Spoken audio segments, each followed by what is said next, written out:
So now let's see how we can work around with the bloom option inside of Pixlr E. So in order to work around with the bloom option, we need to go around into filter, and over here you can see bloom is an option.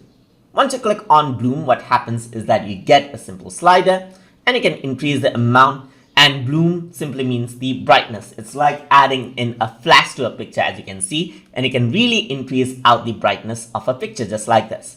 You can also see before and after just like this, and click on apply. Let's try this out with another photo right here. So I'm just going to go around and do a stock shots, and let's say I'm going to go around and then choose this picture right here, select the web, press apply, and this is what I have.